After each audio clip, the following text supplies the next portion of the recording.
Is drinking raw milk safe like RFK Jr. suggests? Can you reduce a glucose spike if you eat your food in, quote unquote, the right order?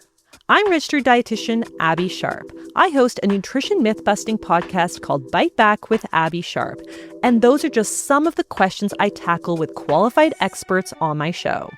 There is so much food misinformation and disinformation out there, and it can feel impossible to know what's real and what's BS. On Bite Back, my goal is to help listeners create a pleasurable relationship with food, their body, and themselves, which in my opinion is the fundamental secret to good health. Listen to Bite Back wherever you get your podcasts. Frequency Podcast Network. Stories that matter, podcasts that resonate. Welcome to In This Economy, a special crossover edition with the Big Story Podcast. My name is Mike Eppel. U.S. President Donald Trump's so-called Big, Beautiful Bill, the budget, currently making its way through the U.S. Senate approval process, features many high-profile items that have made headlines. But something that's hiding beneath the surface has possibly some very big implications for Canadian investors, pension plans, and by extension, Canadian law. Buried in more than 1,000 pages of budgetary measures, there's Section 899, and that calls for a big tax rule change on foreign investments. Basically, it calls for a massive increase in the withholding tax on dividends on U.S. investments for Canadians who hold American stocks and Canadian pension funds. The tax would escalate, starting at 5 percentage points above existing levels and rise to 20% over time, and some tax experts say in some cases, the withholding tax rate could increase to 50%. So where did this idea, which is really at the end of the day just another thing piled onto the tension with the U.S., come from and why? Well, political watchers say it's the Trump administration's latest attempt to retaliate against the current digital services tax that was put into place last year against big U.S. tech companies, implemented by the Trudeau government. As my guest today will argue, it's just one of many measures that the White House is using to boost investment in the United States to deal with what has become a runaway debt load for Washington. So let's get into it. I'm joined by Stephen Johnston, private equity manager and director of Omnigence Asset Management in Calgary. Thanks for joining me, Stephen. Well, thanks for having me. So, Stephen, can you just put it into the most simplistic terms for those of us who aren't tax policy experts, how this Section 899 could potentially change things for, let's say, okay, I've got a U.S.-listed stock, it pays a dividend. I'm an individual investor. Am I going to be hit by this? Yes. The market which it attracts the most Canadian capital, like the disproportionate amount of Canadian capital, is the United States. Like 75% of all of our pension plan capital is invested outside the country, with the lion's share of that being in the United States. And so this is really an aggressive tactic, right? Because obviously a lot of those investments have distributions or yields or dividends, however you might, depending on the nature of the investment. And it's clear that the intention of this legislation is to increase the effective tax rate on those distributions. And of course, if you're a Canadian investor, that's going to have a big impact on your returns. And just to maybe step back a little bit, the United States strategy here in this trade dispute is much bigger than tariffs. They want to attract capital. They want to reindustrialize. And so you could initially say, well, this is kind of counterintuitive. It's going to discourage investment into the United States. But I think that the United States knows this is so punitive, particularly for its trading partners' pension funds, because they're disproportionate investors in the United States market, that it's going to quickly get concessions on the digital services tax that have been implemented in Canada and I believe in France and Germany and a couple other markets, because that puts a burden on a critical U.S. in sector, which is technology, right? And so I think that these are, I think the intention here is to make it so punitive that it's going to be a bargaining chip. Like a lot of the other, sort of parts of the strategy that the Trump administration is implementing. They're clearly open to negotiate on virtually any point that they propose, right? I think this is one of those things. It's kind of transactional. It's like there's no way that the counterparties to the United States invest all that capital in there are not going to put pressure on their governments to do to adjust the digital services taxes. I just can't see it not being an agenda item. Are we finding about this more now because, again, the U.S. budget process in the United States is a bit of a hodgepodge, to say the very least. They throw everything in, plus the kitchen sink on these budgetary measures. And again, this is Section 899, so who knows how many there are total. But is that where people are kind of reading the fine print? I mean, when this went through Congress, there were specific members of Congress saying after the fact, it's like they didn't even know some of the things they were voting in favor of, and now it's kind of coming to the light or the fore. And maybe now that's why I'm reading more about it. And we're talking about it here that, hey, this is something that they might want to look at the federal level to either point it out or push back or what have you. Because like you say, if this is tied to the rules and regulations of doing business here in Canada, I mean, this could really get stuck in the mud for quite a ways. Well, I mean, there's an old saying in U.S. politics: nobody has read the U.S. federal budget in its entirety, right? Like it's thousands of pages long, right? So no single person has probably ever written the thing from front to back. But I mean, it was buried. I mean, I'm using air quotes, but they're intentionally publicizing it because they want it to become a negotiating point. Because it's so punitive. And so it remains to be seen if it passes this, it goes through the Senate. But let's assume some version of it goes through. It's going to be a powerful negotiating tool to get better tax treatment for a critical U.S. industry, which is technology, right? And everything the Trump administration is doing is about getting more capital to flow to the United States and, in their mind, level the playing field for U.S. companies. And so, although at first blush, you might say this will sort of impede capital flows to the United States from Canada, I think it's part of a bigger picture where they think they're going to be in a negotiation quite rapidly, and then they're going to have some success in eliminating what they think is quite an onerous and unfair tax on a critical U.S. industry, which is technology. So I think it is in keeping with their larger strategy of pulling capital, reindustrializing, deregulating, driving down energy prices. They've got a holistic strategy on how they think that they'll be able to reindustrialize the United States. And they know that the technology sector is a sector where they have a clear global competitive advantage. I mean, they have world-leading companies in this area. And they are being very aggressive about, getting fit with, I'm using, what they view as fair tax treatment for those, leading U.S. technology companies. So I don't think it's going to go away. And I think we're going to have to take it seriously.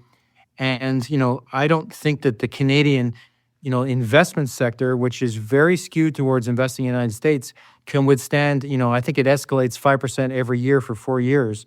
That's an enormous tax hit. And in case, your viewers are saying, why do I care? You care because it'll seriously impact the returns that your pension plans are generating. Yeah, I was going to say that, from an individual investor standpoint, I mean, you look at the States because they've got, let's face it, some of the most attractive, interesting companies, fastest growth rates, in the tech sector. Most of them don't pay dividends, so they'll still be free and clear, but some do.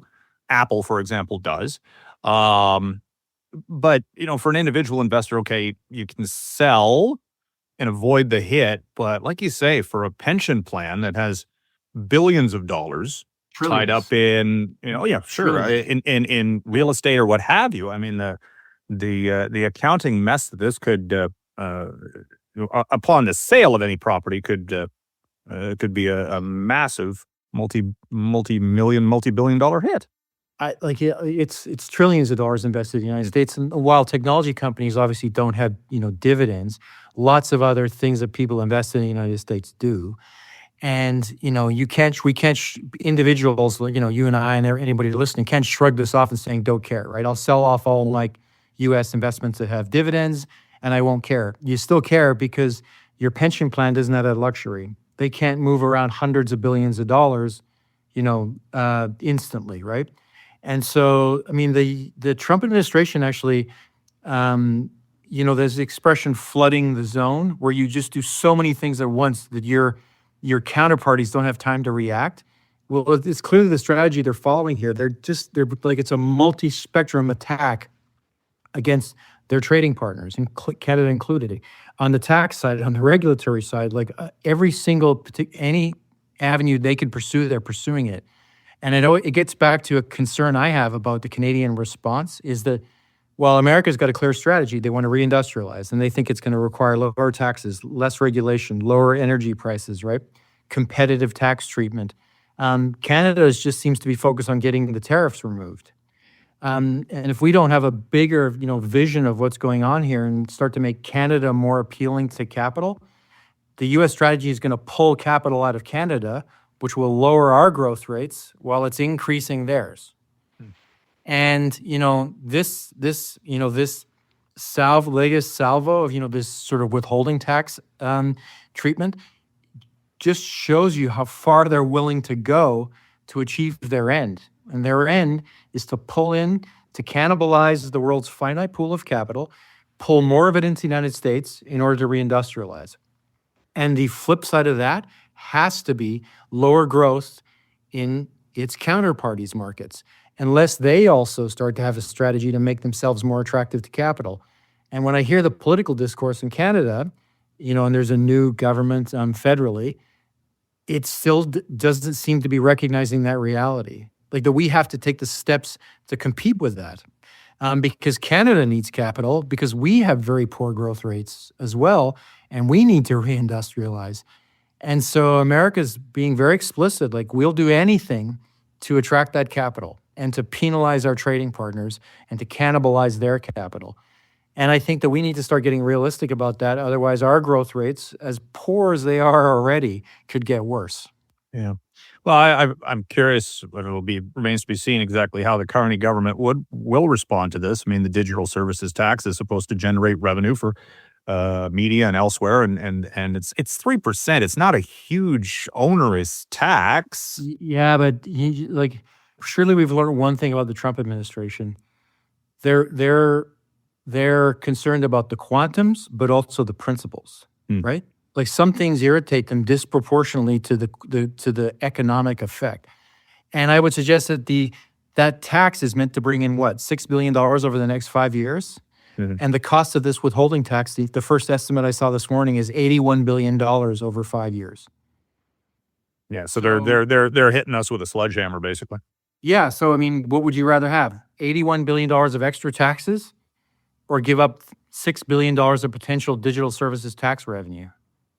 I mean, the U.S. has been very tactical. Like, they know that the world needs their market, and so they've been doing things that are very extreme and very rapid, but with the complete knowledge that in the short to medium term there is no substitute. It's the same thing here. It's like, we want you to get rid of your digital services tax. Well, we won't do it. Okay, well then we'll make you pay $100 billion more in withholding tax. Will you do it now? Right? And so.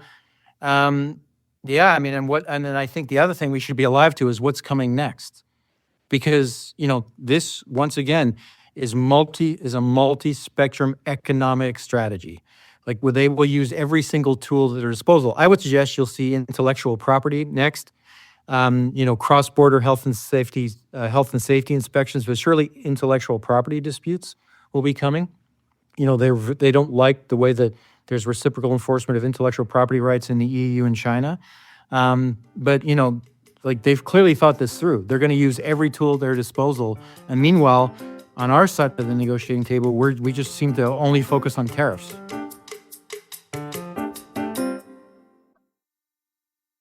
Now, I was reading this morning that there are actually some Republican senators who are not overly enthused about this. And the whole thing is, let's face it, Elon's been against the big, beautiful bill, and that might, of course, lead to some change in certain sections, not all. But the passage of this is certainly not a certainty at this point. Do you think the feds in Ottawa are just waiting to see if it actually passes it, and then deal with it after? Yeah.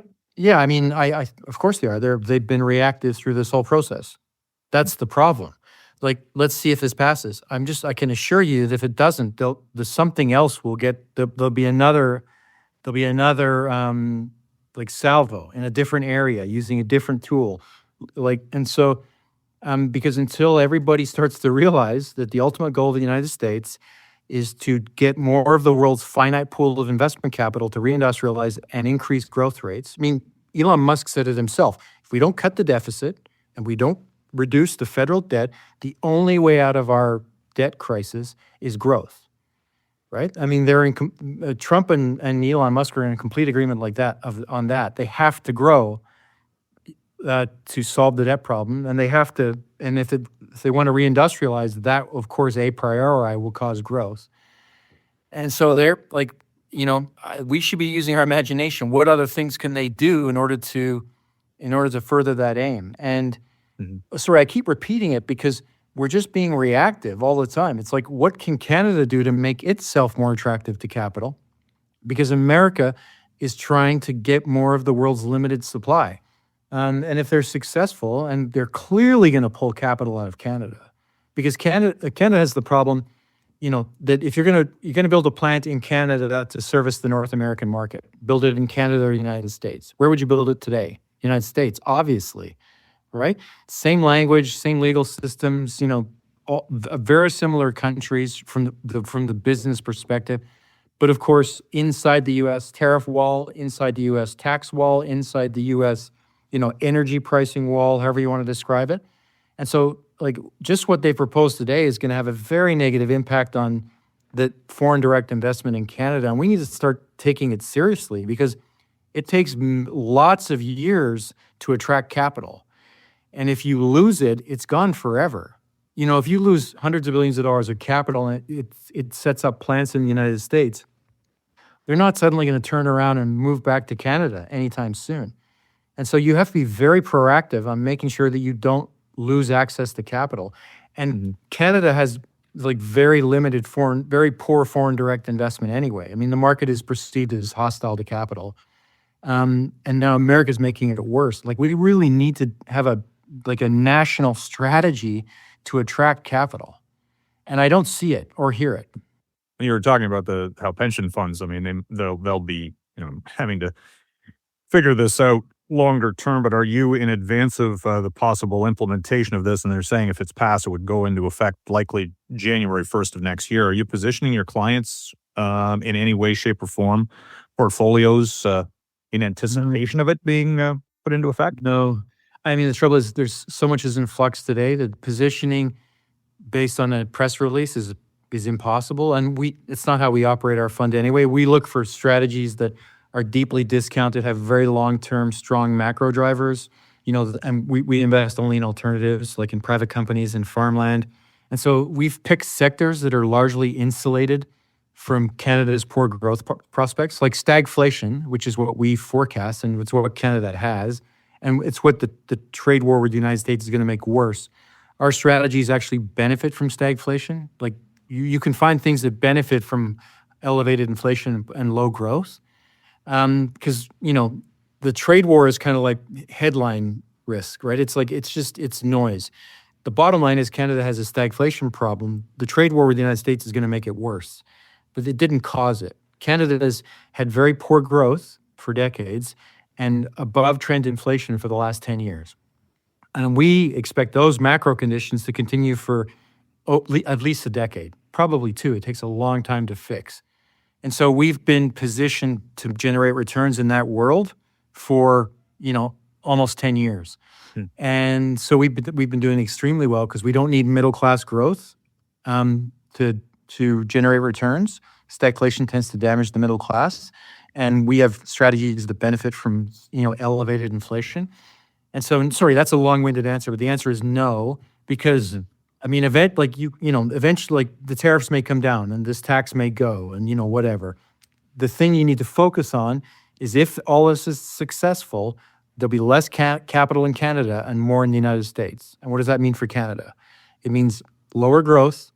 And if we continue to have fiscal deficits, which we look to have out for the foreseeable future, it means higher inflation in Canada. And so if your capital is in Canada, you need to invest, you need to be So for the last 30 years, investors have been long middle-class growth and short inflation. I would suggest you should be long inflation and short middle-class growth for the next decade. Because, all of Canada's poor growth prospects and this sort of tick up in inflation we've had in the last 5 years has really benefited us. And so when I say to investors, I would suggest that you ask yourself that question rather than, me telling you how to position, is are you long middle-class growth and short inflation? If you are, you should reconsider your portfolio allocations. You were talking about headlines and press releases and how it's difficult to form a strategy on that. We've got the G7 coming up. Do you think this is actually going to be at the table of discussions between Canada and the U.S. at the G7? Oh, I would assume it has to be. I mean, it's such a like I said, the initial estimate is $81 billion of additional withholding taxes. That's a big number, right? Like that's more than all the foreign direct investment into Canada.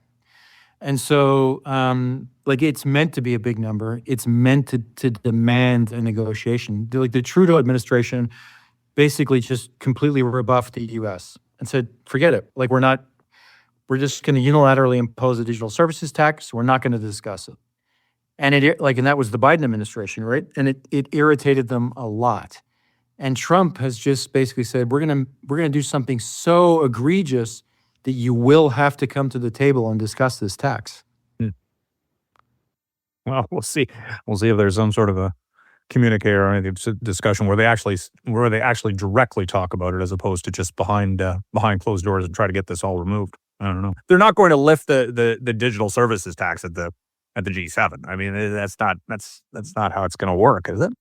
No, the optics are terrible. Yeah. I mean, you can't negotiate by just every time your opponent does something, you immediately concede and then publish that you've conceded, right? I mean, what they need to do, what they'll probably do is there'll be a bundle of concessions, some very small ones from the U.S., some big ones from us. Well, yes. Wouldn't it also make sense to do this under the new NAFTA under some sort? I don't know the Trump administration really cares about any of the pre-existing free trade agreements.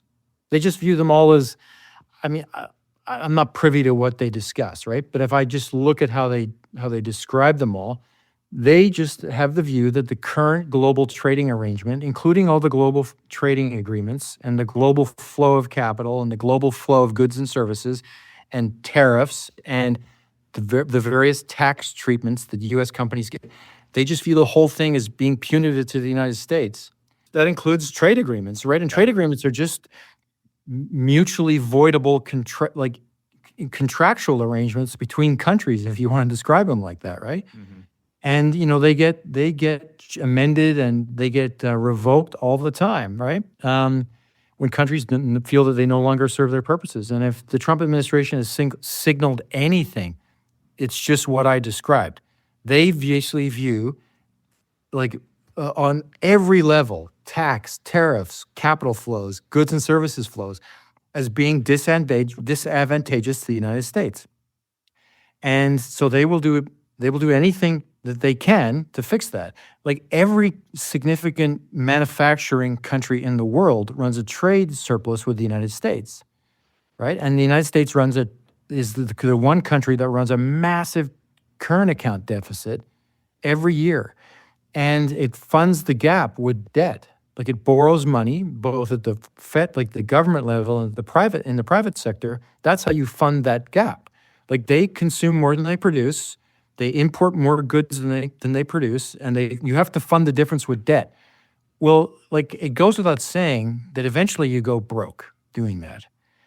And the Trump administration has just started to have that discussion publicly and said this debt and this trade balance trajectory is not sustainable. America will go broke unless we fix it. So we've got to consume less than we produce. We've got to eliminate our current account deficit. Right? We've got to attract capital and reindustrialize. Mm-hmm. So that now America's got a strategic global military issue to reindustrialize. Like you can't be the world's military power without being the world's industrial power, right?